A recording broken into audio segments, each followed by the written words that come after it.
Hello বন্ধুরা, যারা এখন রোজ আমার ব্লগগুলো ফলো করছো তারা বুঝতেই পারছো আমরা এখন আছি উদয়পুর সিটি প্যালেসের মিউজিয়ামে।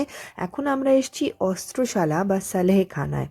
এই গ্যালারিতে ১৬০০ থেকে বিংশ শতাব্দীর মেওয়ারের সমস্ত রাজকীয় অস্ত্রের ও বর্মের বিশাল সংগ্রহ রয়েছে। এখানে মহারানাদের ব্যক্তিগত অস্ত্র, ধারালো তলোয়ার, খাপ, বর্ম, বন্দুক এবং যুদ্ধের অন্যান্য ঐতিহাসিক সামগ্রী সংরক্ষিত আছে।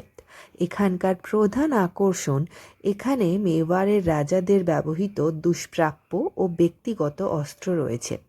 এখানে রয়েছে বিভিন্ন ধরনের অস্ত্র, যেমন অত্যন্ত ধারালো তরোয়াল, সূক্ষ্ম কারুকাজ করা বর্ম, বল্লম এবং যুদ্ধের অন্যান্য সরঞ্জাম এখানে প্রদর্শিত হচ্ছে।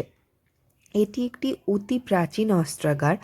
আগে এটি অতিথিদের অস্ত্র জমা রাখার স্থান হিসাবে ব্যবহৃত হতো। এই অস্ত্রাগারের মাধ্যমে আমরা প্রাচীন মেওয়ারের যুদ্ধের বিভিন্ন কলাকৌশল সম্পর্কেও ধারণা করতে পারি। দেখো, এই যে প্রাচীন অস্ত্র, ঢাল, তরোয়াল, অত্যন্ত ধারালো সূচালো তরোয়াল। এর আগের দিনই আমি বলছিলাম যে এই মিউজিয়ামটা হচ্ছে রাজস্থানের যতগুলো মিউজিয়াম আমরা দেখেছি তার মধ্যে আমার তো মনে হচ্ছে এটা সবচেয়ে বেশি ওয়েল মেনটেন্ড।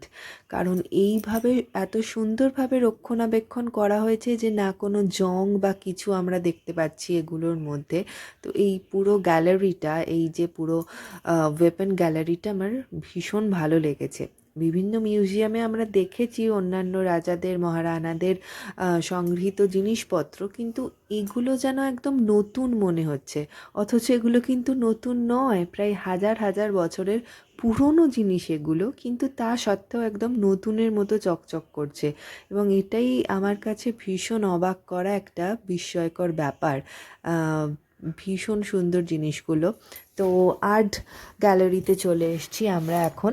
এখানে রয়েছে মেওয়ার রাজবংশের ইতিহাস, রাজকীয় জীবনযাত্রা, যুদ্ধ ও সাংস্কৃতিক দৃশ্যের ওপর ভিত্তি করে এখানে রয়েছে অসংখ্য ঐতিহাসিক ছবি ও ফ্রেস্কো। প্রাসাদের দেওয়াল জুড়ে মেওয়ার শাসকদের দরবার, শিকারের দৃশ্য এবং যুদ্ধের চিত্রকর্ম দেখা যায়।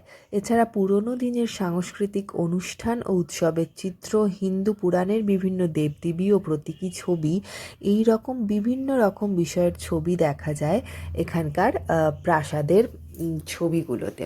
তারপর এখান থেকে দেখো, এই যে দেখা যাচ্ছে পিচোলা হ্রদ।